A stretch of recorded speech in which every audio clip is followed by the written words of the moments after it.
uma semana, né, já mexe tanto com a gente, mas de fato estava com muita saudade. Bom dia, graça, paz e bem da parte do Senhor Jesus Cristo a todas e todos. Esse encontro, como eu falo repetidas vezes, né, é muito especial. E primeiro eu falo daqui, né? Opa. Primeiro eu falo daqui, porque eu estava com saudade de tudo isso aqui, ó, né, de todo esse movimento. E é muito louco, assim, porque uma pessoa que se dedica a estar presente, né, semana a semana, uma semana, né, de divisão, de mudança, já traz assim várias questões assim que transitam em volta dessa saudade aí que a gente sente, né? Vocês são muito especiais para mim, de fato. Seja muito bem-vindo, você que está em casa e nos ouve, seja no tempo ou no momento que você estiver, que essa mensagem seja especial no seu coração, que esse tempo seja um tempo especial e que você possa também compartilhar essa mensagem com seus amigos e familiares.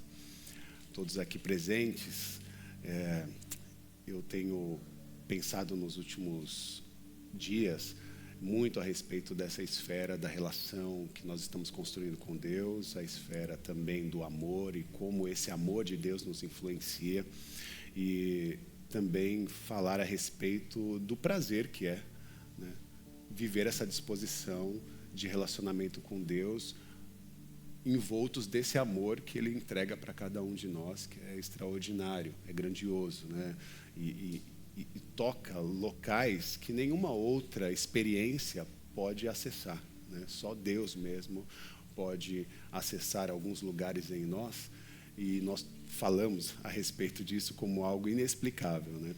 É uma epifania, é um milagre, ou às vezes a gente não tem muitas palavras e fala, foi Deus que acessou, que tocou, que se manifestou e que permitiu que essas coisas acontecessem. Eu quero que você abra a sua Bíblia, se possível, no livro de Salmos. E eu quero que você encontre o Salmos 1.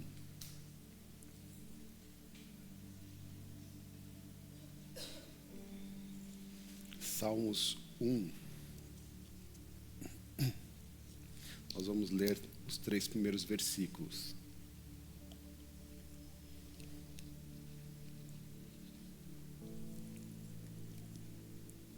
Todos encontraram? Salmo 1, verso 1 diz assim: Bem-aventurado aquele que não anda segundo o conselho dos ímpios, nem se detém no caminho dos pecadores, nem se assenta na roda dos escarnecedores. Antes, tem o seu prazer na lei do Senhor, e na sua lei medita de dia e de noite. Pois será como uma árvore plantada junto a ribeiros de águas, a qual dá o seu fruto no seu tempo, as suas folhas não cairão, e tudo quanto fizer prosperará. Feche seus olhos e consagre esse tempo, seu coração e mente ao Senhor. Pai querido e amado, nós te louvamos pelo teu cuidado, louvamos pelo teu abraço, um abraço paterno, materno, de protetor, cuidador. Que essa graça, Senhor, nos envolva através da tua presença, na manifestação do teu Filho e do sopro divino do teu Espírito Santo, da Ruá divina.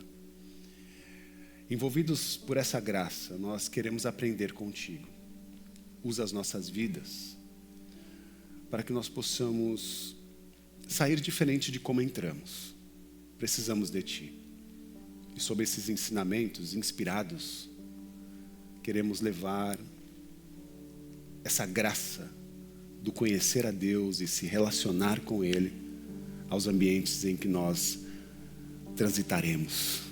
Nos ajuda, nos orienta, nos capacita, fala conosco. Esse é o nosso pedido com agradecimento, em nome de Jesus. Amém. Amém. Nós vivemos sempre nessa constante busca de felicidade. A gente sempre quer ser feliz ou quer ter momentos de felicidade. Nós estamos sempre nessa busca de tentar buscar algum tipo de satisfação para a gente continuar, para a gente se manter em pé, vivo. Em tempos tão difíceis, de tantas adversidades, eu penso que nós estamos num tempo que as pessoas estão buscando isso, né? Eu busco satisfação, eu busco sim felicidade ou momentos de felicidade. Compreendo que felicidade não é um estado, né, pleno da nossa existência, mas que são alguns momentos que nós vivemos que refletem essa experiência do que é ser feliz, do que é viver um momento de satisfação, de plena satisfação e de felicidade. Muitos de nós achamos que só é possível viver essas coisas se nós tivermos uma vida abundante. E essa questão, ou essa palavra abundância, ela tem ou pode ter vários significados. Quando nós falamos de vida abundante, o que vem na sua mente? Em algum momento da minha vida, a vida abundante era relacionada à vida material, a ter posses, dinheiro, possibilidade de compra, né? Capacidade de compra de coisas. E com o tempo e o amadurecimento e a experiência na vida e nas relações, eu fui percebendo que a abundância não está necessariamente nesses moldes, né? Por isso que quando alguém fala assim, dinheiro compra a felicidade, né? Há pessoas que dizem que sim, há pessoas que dizem que não. Mas a própria pergunta, quando ela tem a sua resposta, ela vem carregada dessa experiência materialista, né, em que a felicidade só é possível ou não a partir de algo que você tem, algo que você obtém. E parece que Jesus traz uma proposta diferente desta, que está muito conectada ao nosso cotidiano, às nossas relações e à nossa forma até mesmo de se relacionar nos relacionar em vida, né? Essa experiência de troca, de compra, de negociação, ela está muito no nosso cotidiano. A gente faz isso sempre. E às vezes é muito difícil a gente modular a experiência que está no nosso cotidiano para a relação que nós estamos construindo com Deus e para a relação que o próprio Deus propõe para cada um de nós. Então, quando nós vamos lá para João 10:10, naquela provocação, o diabo veio para roubar, matar e destruir, Jesus afirma dizendo que eu vim para trazer a vocês vida. E vida o quê, meus irmãos? Abundante. Olha essa palavra de novo aparecendo. Vida abundante. Que vida abundante o Senhor nos apresenta? Que tipo de abundância é essa que Ele está colocando diante de nós? Qual é a qualidade de vida de alguém que vive uma vida abundante?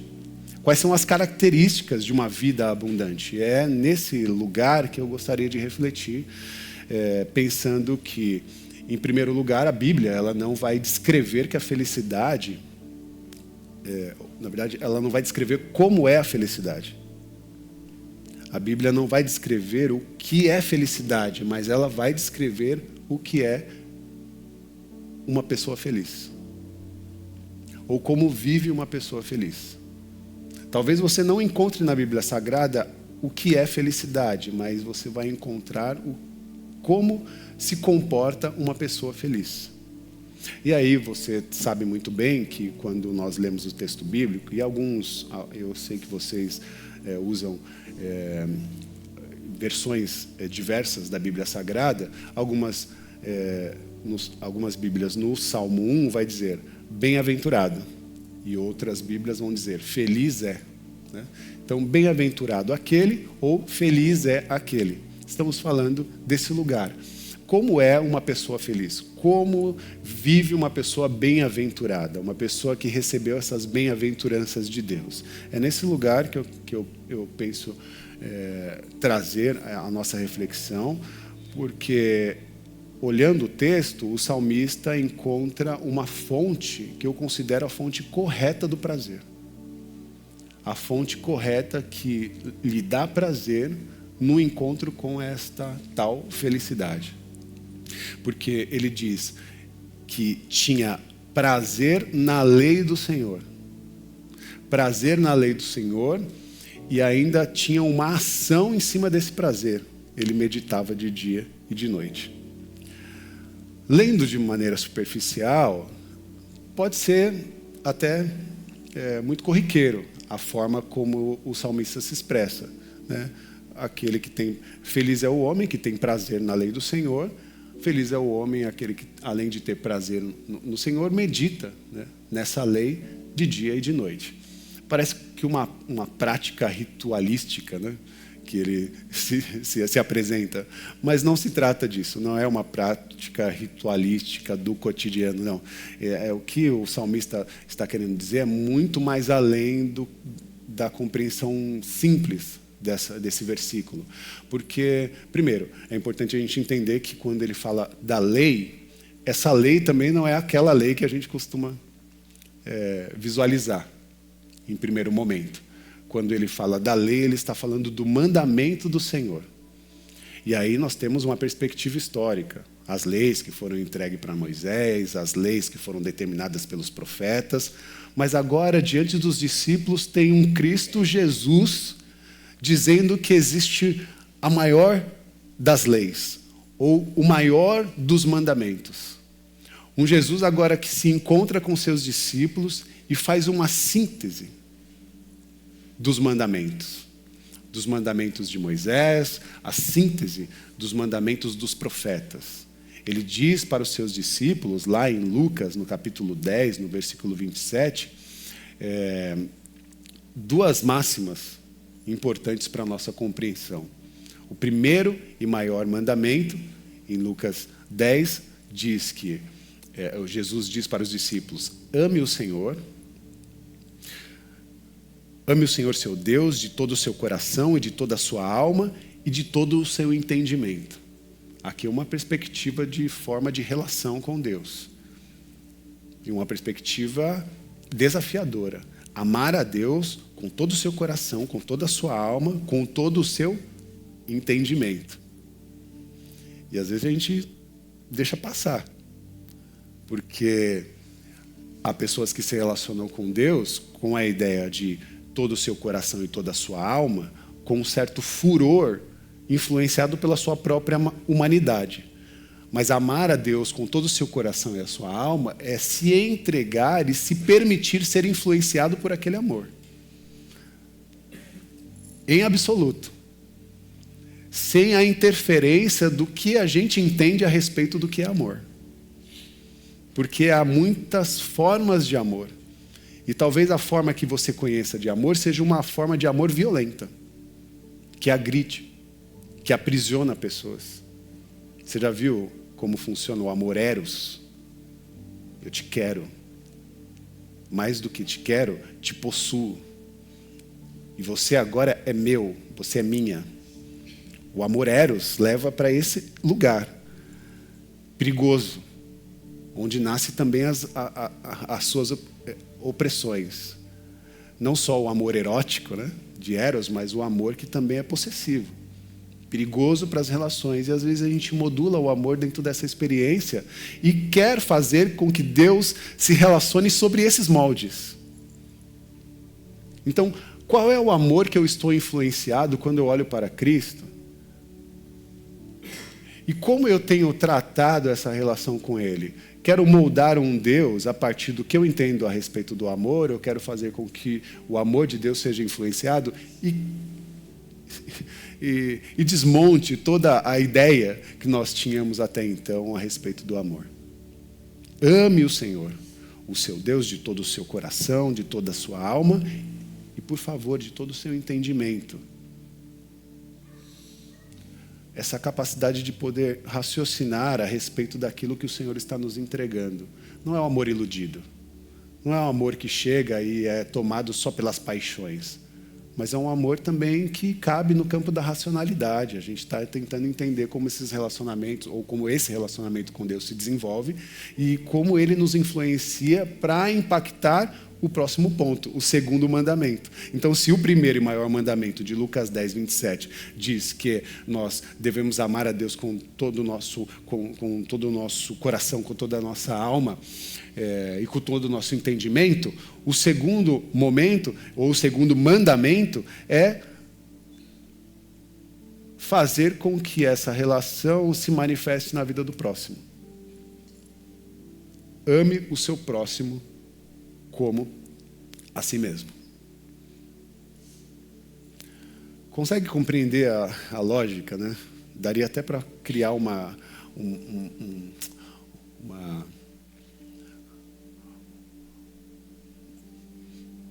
lógica matemática, assim, para a gente tentar entender como essa experiência ela está conectando as nossas relações, nos influenciando a partir do amor de Deus, e impactados por esse amor de Deus, como isso se traduz nas nossas relações. Ame a Deus com todo o seu coração, com toda a sua alma, com todo o seu entendimento. E depois disso, ame o próximo. Tem uma lógica, tem uma organização. Poderia ser, ame o próximo como a ti mesmo, e depois ame a Deus, mas não é. Tem uma lógica. Você precisa ser primeiramente influenciado pelo amor de Deus para que depois você possa contribuir nesse amor para o próximo. É uma quebra, sabe? De várias compreensões, de várias performances, de várias possibilidades que nós podemos nos aprofundar num outro tempo, num outro momento, a respeito do que é o amor. Né? Quais são os seus significados e quais tipos de amor, né? Até mesmo no campo da filosofia, né? A sabedoria pode nos mostrar. Mas dentro dessa experiência bíblica, Deus está falando, existe um amor, e esse amor está em movimento, esse amor é uma presença, e esse amor se traduz na relação que eu quero propor contigo.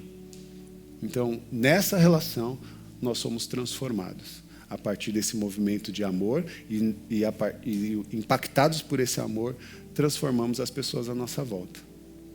É uma forma de você se permitir a fazer com que Deus esteja presente nos lugares que a gente imaginava que seria impossível. Entende como a nossa expressão, a nossa forma de compreender as relações, o mundo e a dinâmica também do cotidiano acabam mudando quando nós colocamos essa lógica, ou aplicamos essa lógica nos nossos caminhos? Por exemplo, quando eu digo, onde você for e colocar a planta dos seus pés, ali haverá prosperidade. Dentro dessa lógica, você vai perceber que a prosperidade que chega naquele lugar é a manifestação de Deus na sua pessoa, influenciada pelo amor de Deus. Não está no campo da matéria, não está no campo da grana, né, do impacto que você pode causar num lugar pelas suas posses ou pelo seu poder de posses. Não, é diferente. Onde você pisar, ali prosperará. Porque a necessidade de prosperidade na vida das pessoas não só está no campo financeiro, mas principalmente está no campo das relações, do respeito, da forma como a gente cuida, abraça, acolhe, protege. Entende?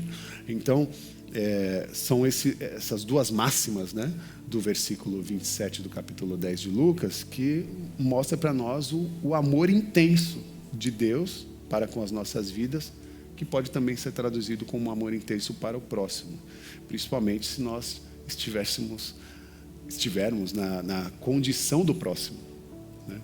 Porque é uma forma também de ler e de se compadecer, né? De padecer com aquele que sofre, de padecer com aquele que está ferido, que está machucado, que está à beira do caminho. É uma forma de se conectar àquela existência e respeitá-la a partir da sua dor.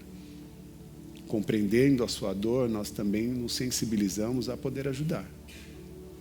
Nós não olhamos mais com um olhar altivo, mas nós olhamos de uma maneira horizontal, percebendo o outro como igual, como alguém que vive tensões, dores e dificuldades, assim como nós vivemos. A segunda coisa que o salmista traz é essa característica de quem tem a vida abundante e que conseguiu alcançar essa qualidade de vida. A Bíblia ela não descreve, como eu disse, o que é felicidade, mas ela traz para a pessoa, ela traz na experiência da pessoa a oportunidade de nós compreendermos o que é uma pessoa feliz. Ela aponta sempre de uma maneira clara que a experiência da felicidade não está fora, não é algo que a gente precisa buscar. A experiência da felicidade, ela não é algo que a gente precisa ou consegue produzir. A felicidade não é um elemento que a gente consegue manipular, comprar. E o ser humano só pode compreender esse lugar de felicidade quando ele se encontra com o próximo, influenciado por o amor de Deus, vive aquelas relações. Onde é que acontece a felicidade em si? Acontece na fala da Fernanda logo no início. Todo mundo aqui numa resenha, todo aqui numa boa conversa, o pessoal está ativo, está feliz, está trocando ideia, está trocando relação, né? Às vezes falando de coisas boas que aconteceram e às vezes falando de coisas ruins também, mas é esse ambiente de proteção, de cuidado ou de autocuidado, em que nós olhamos uns para com os outros como iguais, entendendo as suas potencialidades e mas também as suas fraquezas. E nesse campo de relação, a felicidade começa a brotar. É nesse lugar que a gente chora, é nesse lugar que a gente sorri, é nesse lugar que a gente é acolhido por um abraço que a gente precisa muito, ou é nesse lugar que a gente abraça quem precisa.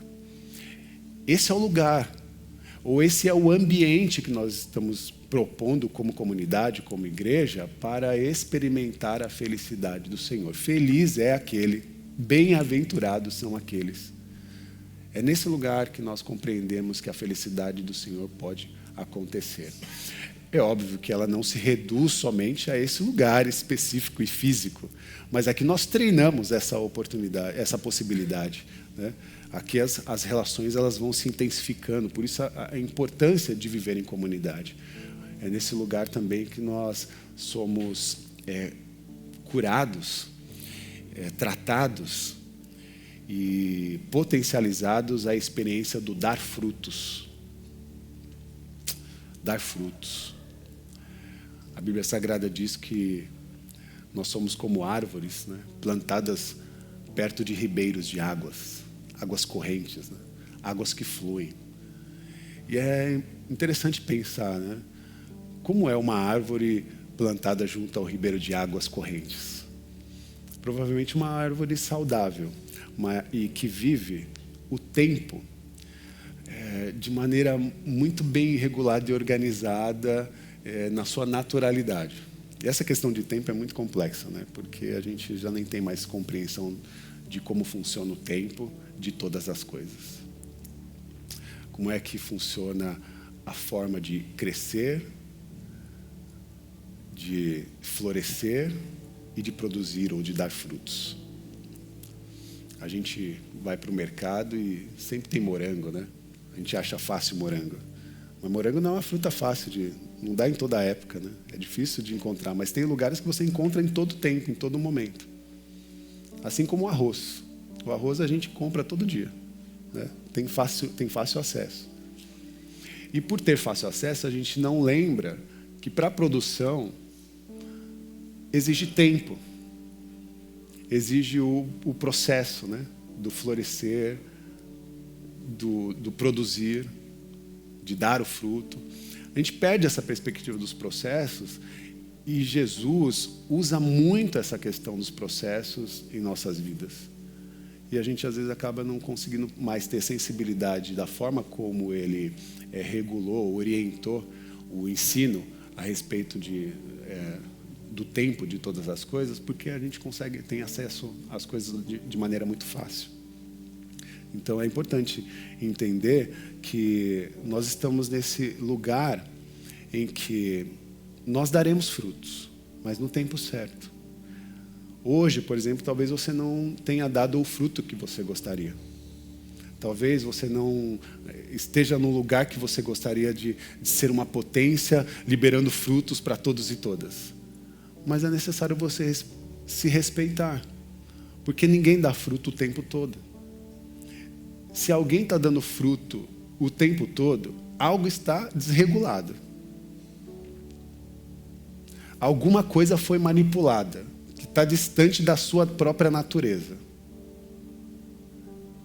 Então é necessário sim respeitar o tempo, respeitar as estações, porque tem hora que as folhas estão murcham, elas caem, que a gente fica ali com aspecto seco. E não é porque você está com problema, mas é porque é a fase, é o tempo, é o processo. São eles que vão mudando, né, a nossa experiência no mundo e a nossa experiência, inclusive, nas relações. Estou meio chateado, estou meio mal, estou meio tristinha, né? Acontece, faz parte da nossa vida. A gente tem que também se permitir e se colocar à disposição de entender as nossas fragilidades, entender o nosso tempo para todas as coisas. Tem dia que a gente quer festa, tem dia que a gente quer ficar em casa tranquilo, tem dia que a gente desliga, né? Silencia todas as redes sociais, né? Se desconecta e fala assim, eu quero um tempo aqui para mim, para ficar quietinho. Porque isso faz parte da nossa natureza. A nossa natureza é transformadora, ela acontece, né, de maneira, ela se modula em várias experiências ou em várias estações. Então, que se ainda você ainda não se vê no momento do florescer, não se coloque num lugar de punição. Se você se sente num lugar de dor, de fraqueza, de fragilidade, se acolha a algo que é imprescindível para nós: as águas correntes. Você é uma árvore plantada sobre um ribeiro de águas correntes. Onde é que você está plantado? Qual é esse lugar ou esse ambiente em que nós estamos plantados? E onde fluem essas águas? Eu respondo, é a comunidade. Por isso a necessidade de você viver e estar em comunidade. É esse lugar em que nós fincamos as nossas raízes e recebemos a nutrição que precisamos, através da palavra, né, da mensagem bíblica, das suas profecias, das relações que estamos construindo, dos diálogos, das boas conversas, do tempo disponível, o tempo de qualidade que dedicamos a outro e a nós mesmos. Entende o processo? E a necessidade de estarmos fincados, né, junto a ribeiros de águas. Comunidades como essa são oásis, lugares de fato que fornecem para nós todos os nutrientes necessários para que a gente vá bem e passe as estações de maneira saudável, ainda que elas sejam aquelas das folhas secas. É aqui que nós somos protegidos, é aqui que nós recebemos o cuidado, é aqui que nós somos abraçados. Por que eu estou falando muito a respeito da necessidade de nós estarmos vinculados a uma comunidade? Não estou falando dentro de uma perspectiva institucional. Eu sei que vocês que estão aqui sabem que eu não estou dizendo isso. Mas para quem não me conhece ou está me ouvindo de outro lugar, em outro momento, saiba que as comunidades de fé, como um oásis de experiência e de transformação a vidas, elas acontecem, elas são reais, elas são possíveis. E nós temos a oportunidade de experimentar aqui como igreja, como um coletivo, né, espiritual. E é aqui que nós somos sarados, é aqui que nós somos curados. Qual que é o efeito disso? Aí nós vamos ao texto. Salmo, capítulo 1, verso 1. O que acontece com a pessoa que está nesse movimento, né, nessa experiência com Deus? Ele não anda segundo o conselho dos ímpios. Não anda segundo os conselhos dos ímpios. Quem são os ímpios, Rafael? Os ímpios são os maldosos. Os ímpios são os perversos, aqueles que praticam a maldade. Então, aquele que está fincado, né, nesse rio de águas vivas, ele não se deixa ou não se permite, ele não anda segundo os conselhos dos maus.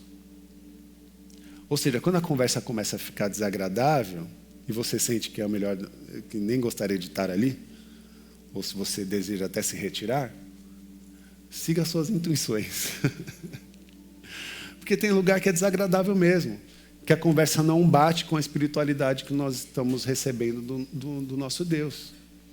Então tem hora mesmo que a gente tem que se retirar. Tem hora mesmo que a gente tem que fazer algumas cisões. Inclusive cisões relacionais, que são difíceis. É difícil você, de repente, compreender que você caminhou com uma pessoa que só te machucou, só te feriu. É difícil você ter que romper com uma pessoa que você gosta, mas que só te feriu e te machucou. Mas é melhor você romper com essa experiência do que continuar com ela. Então é uma forma também de compreender que esse é um dos nossos lugares, de não andar sobre os conselhos do ímpio, não prestar atenção aos conselhos dos maus feitores, né?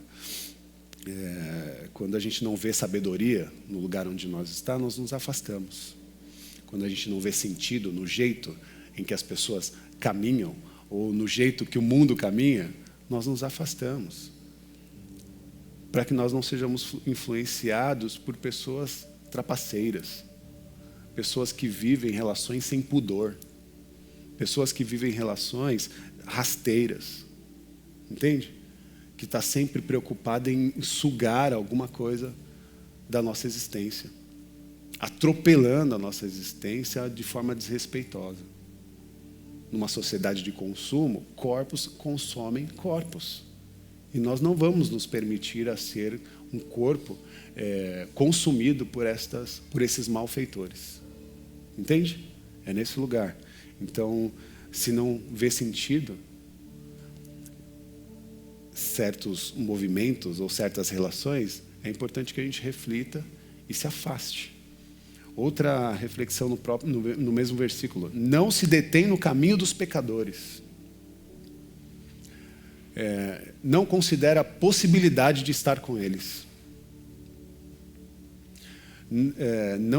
Não considera a possibilidade de fazer o contrário do que Deus faria.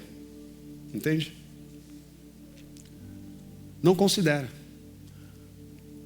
Será que nesse ambiente, nesse lugar, Deus faria dessa forma? Tomaria essa decisão? Agiria como eles estão agindo? Discursaria como eles discursam? Será que isso é compatível com o coração do Deus que se revelou a mim? Assim não é. Não, isso não me dá prazer. Eu tenho prazer no amor do Senhor e na forma como Ele se dá e se relaciona e protege e cuida das pessoas. Qualquer coisa que não é compatível com essa experiência, eu me afasto. Não se detém no caminho dos pecadores. Isso é um ato de devoção a Deus, um ato de respeito àquilo que Ele nos confiou, porque a partir desta posição, agora eu tenho prazer, no sentido de dizer que eu me realizo no ato de amor de Deus, ou nos atos de amor de Deus. Essa é a minha realização, ver os atos de amor acontecendo à minha volta. Eu não quero prestar atenção no modo como os malfeitores, os maldosos produzem as coisas ou fazem. Não, pelo contrário. Eu marco posição, ainda no mesmo versículo. Não se assenta na roda dos escarnecedores. Quem são os escarnecedores? São os arrogantes. O escarnecedor é um ego absoluto. Só pensa nele, só pensa nela. Só pensa em si. Pessoas em si mesmadas. Que tudo e todas as coisas precisam confluir ao seu respeito. Então não se assente na roda dos escarnecedores, não se assente na roda daqueles que estão produzindo, né, coisas para o seu bel prazer, em detrimento do outro. E isso é o que a gente mais vê, né? Rede social, que a gente mais ouve ali, vira e mexe uma propaganda agora, potencialize a sua presença nas redes, a sua presença no mercado, potencialize a sua vida, potencialize, né, os seus negócios. Seja você o primeiro, seja você a primeira. Impacte, né? E aí a gente vai escalando para chegar num topo sabe, de destruição, na verdade, da nossa própria existência. Porque uma pessoa sozinha no topo, para mim, é a estética do inferno. É o mundo do eu sozinho. E a pior coisa é a gente sozinho com a gente mesmo. Você já ficou sozinho com você mesmo? Sozinho. Uma vez eu ouvi um dos meus mentores falar que ele estava passando por questões psíquicas bem difíceis. E o seu analista disse para ele assim: olha, você precisa passar um tempo sozinho. Então, essa semana você vai entrar no seu quarto e dedicar algumas horas sozinho, sem nada. E aí ele falou: tudo bem, vou fazer essa prática. E aí, na semana seguinte, ele voltou e falou: consegui ficar sozinho. Aí ele falou assim: como foi a experiência? Ele, preparei lá o meu quarto, coloquei uma musiquinha, peguei um livro que eu gosto e fiquei sozinho. Aí ele falou: não é isso que eu falei para você fazer. É sem musiquinha, é sem livro, é sozinho com você mesmo. E aí ele disse: mas isso aí vai ser insuportável. Eu falei assim: então, é uma forma da gente se conhecer. Porque a gente sozinho com a gente mesmo é insuportável, gente. E parece que as pessoas estão escalando para esse lugar, achando que é uma conquista, mas é uma perdição. E desculpe dizer, né, dentro dessa característica do infernal, o inferno é você sozinho com você mesmo. É um grande vazio. Porque o céu está recheado de gente, de pessoas dispostas a ser influenciadas, ou que foram dispostas a se influenciar por Deus, e compartilhar essa influência de amor com o seu próximo, com as pessoas que estão à sua volta. Sem o compartilhamento, ou sem a influência do amor e sem o compartilhamento desse amor, não há céu. Então, quando Deus diz para você: eu prometo, eu quero dar a vocês a vida abundante, é uma vida abundante que inicia aqui e agora. E vai, na sua plenitude, confluir nos céus. Mas enquanto a gente não está no céu, a gente vive os céus aqui, na terra, em nossas relações, influenciado pelo amor de Deus. Senão seria muito fácil construir uma espiritualidade para a gente seguir algumas regras, porque eu seguindo essas regras eu vou para o céu. E está assim de religião propondo esse tipo de experiência. Sigo as regras que o pastor falou, sigo as regras que a igreja colocou lá no mural, e seguindo as regras, vou para o céu. Gente, vai ter gente que vai chegar no céu e não vai gostar. Não vai curtir. Vai chegar no céu e vai se sentir meio desconfortável. Você já foi num lugar que você se sentiu desconfortável? Pasmem, tem gente que vai chegar no céu e vai se sentir desconfortável. Não é o céu que vai expulsar você de lá. É você que não vai conseguir se adaptar, porque está tão acostumado com coisas que não são compatíveis com o céu, que acabam expelindo do lugar. O que eu estou querendo dizer é que a experiência do céu ela acontece agora. A gente precisa experimentar o céu, para quando a gente chegar lá, é só sabe? Não é um plot twist, é só o flow. A gente entra, entendeu? Então essa experiência para nós é muito importante. No Salmo 1, no verso 3 diz: pois será como árvore plantada junto a ribeiros de águas. Árvores fincadas nos ribeiros de água que são purificadas. Todas as intempéries da nossa jornada, todas as dificuldades da nossa jornada, elas de fato nos afetam, nos machucam. E é necessário sempre tirar a poeira dos pés. Me lembro de Moisés, antes de chegar no lugar sagrado. Deus falou: opa, peraí, antes de entrar, tire essa sandália do pé aí. E tirar as sandálias, meu irmão, é tirar a poeira dos pés. O que a gente traz na história, na nossa caminhada. Tudo que a gente carregou, tudo que a gente trouxe até aqui. Moisés, tem muita religiosidade aí, tem muitas relações difíceis, tem muitas questões emocionais. Antes de você, tira as sandálias, porque esse lugar é santo e aqui você vai experimentar algo novo, algo transformador. É como Pedro, que chegou diante de Jesus e falou assim, não, de jeito nenhum, você não vai lavar meu pé não. E aí Jesus falou, Pedro, se eu não lavar seu pé, você não tem parte comigo não. Plantado em ribeiros de águas. Aí Pedro vira para Jesus e fala, então lava o meu pé, lava o meu corpo, minha cabeça, tudo que você quiser.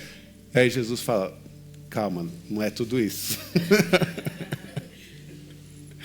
Por que Jesus fala que não é tudo isso? Porque ele está dizendo também, meus irmãos, que você aceitou a Cristo? Você se colocou à disposição de viver a experiência dessa relação com Ele? Então você já está nesse processo. A questão é a poeira do pé. É isso que precisa de uma constante limpeza, né? Dizer assim. É só o pé, não é o corpo inteiro, não. Porque você já se colocou com todo o coração e a sua alma ao Senhor. Você já se dedicou a Ele. Agora é só os processos do nosso cotidiano. Por isso, quando você volta para a comunidade, quando você vem para esse lugar que nós chamamos de igreja, para essa experiência comunitária que nós estamos vivendo aqui e agora, é nesse lugar que estão os rios de águas vivas, que lavam os nossos pés, fortalecem as nossas raízes e nos dão essa capacidade de transformação para voltar e influenciar, abençoar, fazer com que a nossa árvore seja, né, novamente cheia de folhas, para que a gente possa também produzir sombra a quem precisa, para que a gente possa produzir frutos, e bons frutos, àqueles que sofrem, àqueles que estão com fome, àqueles que passam necessidade. Então é esse lugar que nós nos encontramos como uma experiência, né, de renovo da nossa humanidade. Nos encontramos com Deus e somos nutridos por Ele. Todas as máculas, né, elas são renovadas em nós. A poeira dos pés, né, a poeira que entrou na epiderme da pele, na epiderme que fez, porque a gente respira pela pele também. E aí as coisas vão, né, mexendo com a nossa existência. Então, a importância de compreender que existe um Jesus que está disposto a lavar os nossos pés, renovar a nossa caminhada, renovar a nossa trajetória. Lavar os pés se faz necessário. Bom, eu tinha muita coisa para falar, mas eu termino dizendo, lendo o Salmo 1, no verso 3, quando ele termina dizendo, o qual dá fruto no seu tempo, e as suas folhas não cairão, e tudo quanto fizer prosperará. Os frutos, meus irmãos, minhas irmãs, chegarão, mas o fruto é sazonal. E a gente precisa respeitar a sazonalidade dele. Não é todo dia que a gente vai dar fruto. Mas em cada experiência de sua estação, há um refletir de Deus a nós e as vidas que estão à nossa volta. E que você seja ou se permita ser influenciado por essa experiência. A minha oração é que você se permita ser feliz. A minha oração é que você se permita nesse caminho das bem-aventuranças. Bem-aventurado, ou feliz é aquela ou aquele que se permite caminhar nesse lugar tão consciente e seguro que o Senhor nos apresenta. Que Deus nos abençoe. Amém. Oremos juntos. Obrigado, Jesus. Obrigado por esse tempo, por esse encontro, por poder, a partir desse lugar, renovar o nosso abraço, renovar o nosso entendimento, matar a saudade, se propor a cuidar daqueles que precisam de cuidado, abraçar aqueles que precisam de abraço, ou se permitir o abraço, receber o cuidado. Obrigado por uma experiência de troca como essa que o Senhor nos propõe. Renova, Senhor, o nosso coração e as nossas vidas. Essa é uma oração constante que faço a Ti, Jesus. Porque esse renovo transforma o nosso cotidiano que está por vir. E dessa forma, Senhor, eu oro para os Seus filhos e filhas, que sejam também impactados por essa presença e por esse renovar de Deus. Um Deus que tira a poeira dos nossos pés. Um Deus que nos dá a capacidade